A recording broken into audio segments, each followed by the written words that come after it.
ಶ್ರೀ ಗುರುಭ್ಯೋ ನಮಃ. ಎಲ್ಲರಿಗೂ ನಮಸ್ಕಾರ.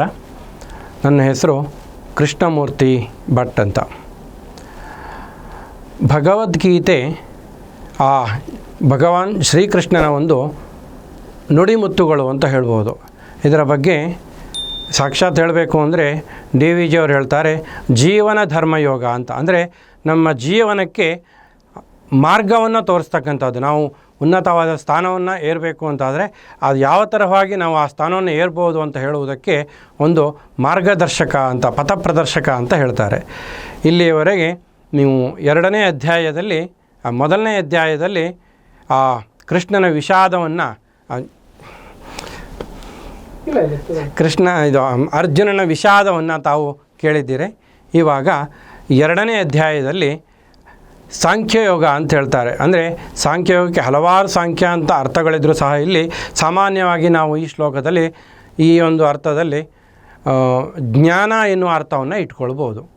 ಅಂದರೆ ಅರ್ಜುನನಿಗೆ ಯುದ್ಧ ಮಾಡಲಿಕ್ಕೆ ಏನು ಬೇಕು, ಸ್ಫೂರ್ತಿ ಬೇಕು ಅನ್ನೋಂಥ ಅದ್ರ ಬಗ್ಗೆ ಸಂಬಂಧಪಟ್ಟ ಜ್ಞಾನವನ್ನು ಕೊಡ್ತಕ್ಕಂಥ ಒಂದು ವಿಷಯವನ್ನು ಈ ಎರಡನೇ ಅಧ್ಯಾಯದಲ್ಲಿ ಗೀತಾಚಾರ್ಯನು ಹೇಳ್ತಾನೆ. ಇಲ್ಲಿ ಮೊದಲನೇ ಶ್ಲೋಕ ಹೇಳ್ತದೆ, ಸಂಜಯ ಉವಾಚ ಅಂತ. ತಂಥತಾ ಕೃಪಯಾವಿಷ್ಟಂ ಅಶ್ರುಪೂರ್ಣಾಕುಲೇಕ್ಷಣಂ ವಿಷೀದಂತಂ ಇದಂ ವಾಕ್ಯಂ ಉವಾಚ ಮಧುಸೂದನ. ಇಲ್ಲಿ ಮಧುಸೂದನ ಉವಾಚ, ಕೃಷ್ಣ ಹೇಳ್ತಾನೆ. ಉವಾಚ ಅಂದರೆ ಹೇಳ್ತಾನೆ ಅಂತ. ಏನು ಹೇಳ್ತಾನೆ? ಈ ರೀತಿಯಾಗಿ ದುಃಖಗೊಂಡಿರ್ತಕ್ಕಂತಹ, ಅಂದರೆ ಮೊದಲನೇ ಅಧ್ಯಾಯದಲ್ಲಿ ಹೇಳಿದಾರಲ್ಲ ಅರ್ಜುನನ ವಿಷಾದ ಅಂತ, ಹಾಗೆ ತುಂಬ ದುಃಖಗೊಂಡಿರ್ತಕ್ಕಂತಹ ಅರ್ಜುನ ಅವನ ಪರಿಸ್ಥಿತಿಯನ್ನು ನೋಡ್ತಾ ಹೇಳ್ತಾ ಇದ್ದಾನೆ. ಹೇಗಿದ್ದಾನೆ ಅಂದರೆ ಕಣ್ಣುಗಳಲ್ಲಿ ತುಂಬ ದುಃಖದಿಂದ ನೀರು ತುಂಬಿಕೊಂಡಿದ್ದಾನೆ.